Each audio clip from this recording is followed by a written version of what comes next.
Part second. हमने first part में पढ़ा था फायर क्या होता है, उसके कॉजेस पढ़े थे और वो किस तरह से हमारे लिए डेंजरस है, हमने वो पढ़ा था। अब हम पढ़ेंगे मिटिगेशन मेजर्स, जिससे हम अपने आप को फायर से प्रिवेंट कर सकें, अगर जो फायर डिज़ास्टर है उसको अवॉइड कर सकें। अगर कभी फायर डिज़ास्टर हो भी जाए तो उस केस में हमें किस तरह से अपने आप को बचाना है, किस तरह से प्रिकॉशंस फॉलो करने हैं, वो यहाँ पे। What to do before a fire. अब जब आग लगती है तो उससे पहले क्या करना है अगर कभी भी फायर डिज़ास्टर होता है। The following are things you can do to protect yourself, your family and your property in the event of a fire. तो अब जो नीचे जो चीज़ें दी हैं, ये चीज़ें हम करके अपनी फैमिली को, प्रॉपर्टी को, खुद को, जब फायर डिज़ास्टर हो तब हम अपने आप को बचा सकते हैं इससे, अपनी फैमिली को, प्रॉपर्टी को भी। Install smoke alarms on every level of your house. हमें क्या करना है कि हर एक फ्लोर पे स्मोक अलार्म्स इंस्टॉल करने हैं, ताकि जब भी आग लग जाए तो हमें उससे इंडिकेशन मिल जाए कि हाँ आग लगी है और हम जल्दी से रेस्क्यू कर पाएँ अपनी फैमिली मेम्बर्स को और आग को बचा सकें। Practice escape routes with your family from each room of your house. और क्या करना है कि घर का कोई भी कमरा हो उस रात से अगर कभी भी ऐसा फायर इंसिडेंस होता है तो उस केस में, उस कंडीशन में हमें कैसे वहाँ से स्केप करना है, वहाँ से कैसे निकलना है, बच के निकलना है, वो हमें उसके लिए भी एक प्लान बना के रखना है, उसको प्रैक्टिस करना है। Make sure windows are not nailed और painted shut so they can be easily open from that inside. और ये भी हमें इंश्योर करना है कि जो विंडोज़ हैं वो परमानेंटली नील्ड नहीं है, ताकि हम अगर चाहें तो फायर के केस में हम उसको अंदर से भी खोल सकें और हम बाहर निकल सकें वहाँ पे। Family members to steal low to the floor when escaping from a fire. और जब भी फायर से हम एस्केप कर रहे हो तो हमें क्या करना है कि हमें फ्लोर के नज़दीक रेंगते रेंगते जाना है, बाहर निकलना है, एस्केप करना है घर से।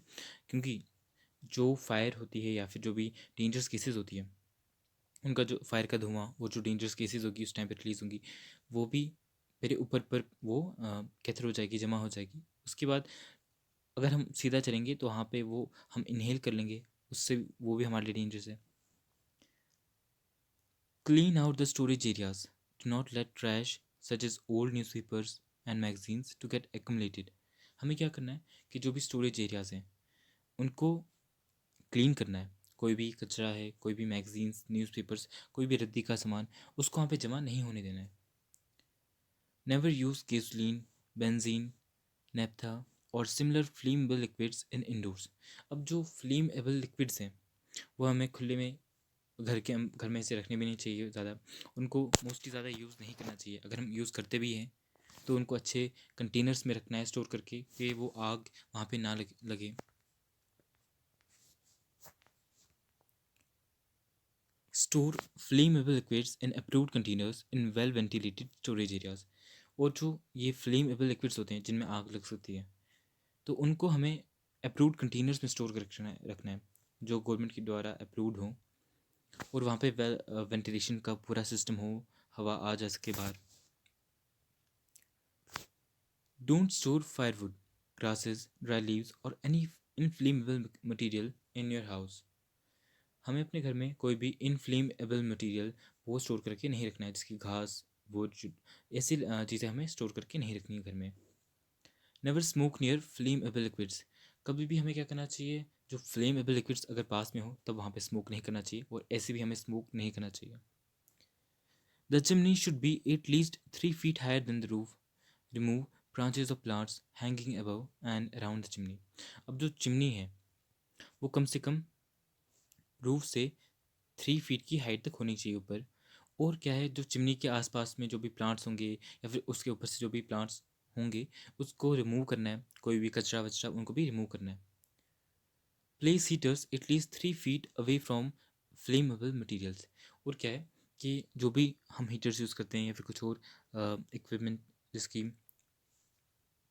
जो हम हीटर्स ये यूज़ करते हैं, तो इनको क्या करना है, जो फ्लेमेबल मटीरियल्स होते हैं उनसे 3 feet की दूरी तक पे रखना है।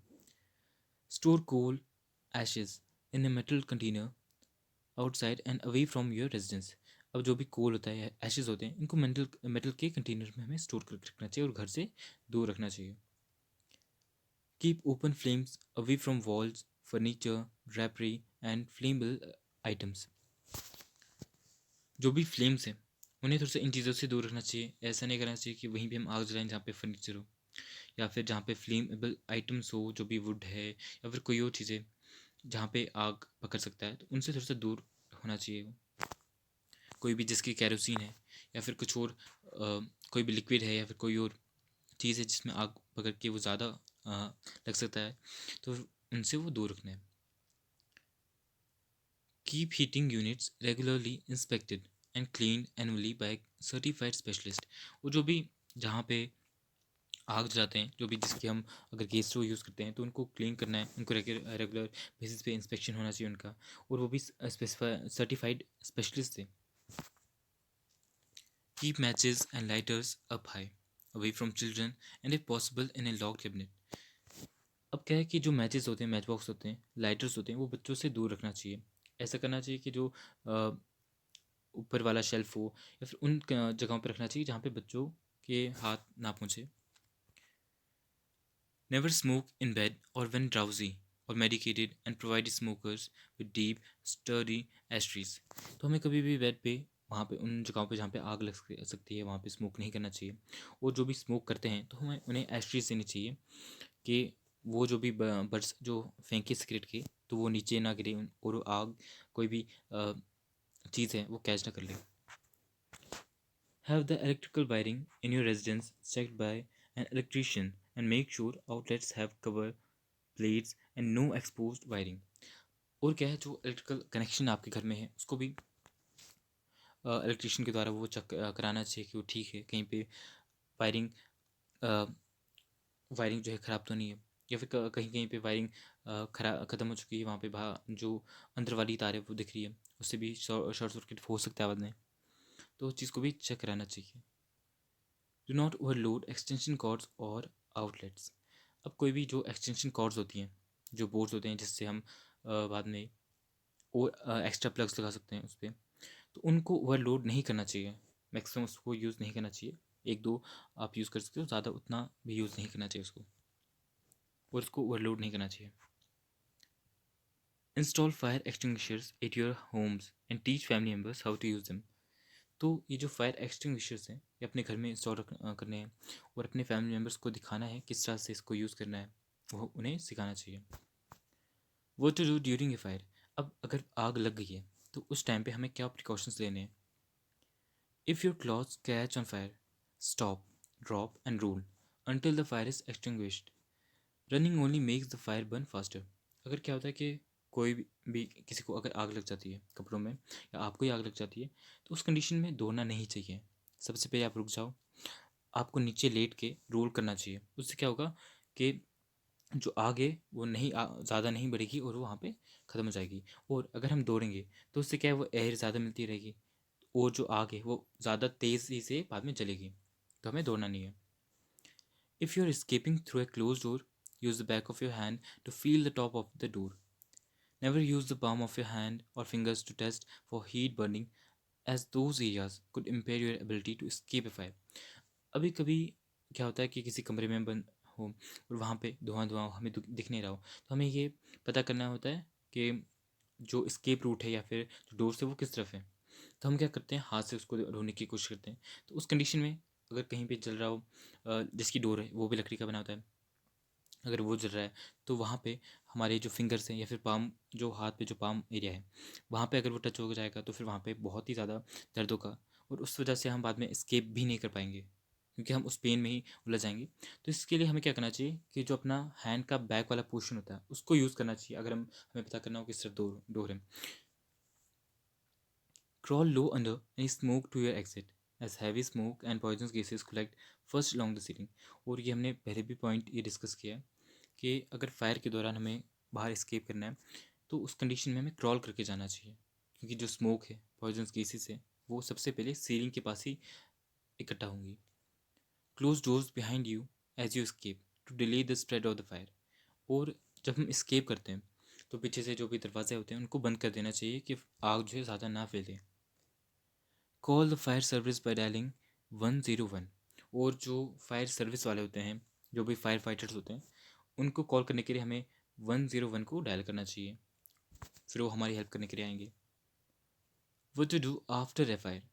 अब आग लग गई, उसके बाद क्या करना है। आग लग के ख़त्म हो गई है या आग लग गई है, अब उसके बाद आपको क्या करना चाहिए। The following are guidelines for different circumstances in the period following a fire. अब आग लगने के बाद हमें क्या क्या प्रिकॉशंस देने चाहिए, वो जो हमने ऊपर पढ़े वो थे कि जब आग लग गई है उस टाइम पे हम वहाँ पे, और हमें उसको कैसे escape करना है, वो उनके बारे में था। अब यहाँ पे कि आग लगने के बाद, अब आग लग चुकी है, वो ख़त्म भी होगी, उसके बाद क्या करना है। If you are with burn victims or a burn victim yourself, cover burns to reduce chance of further injury or infection।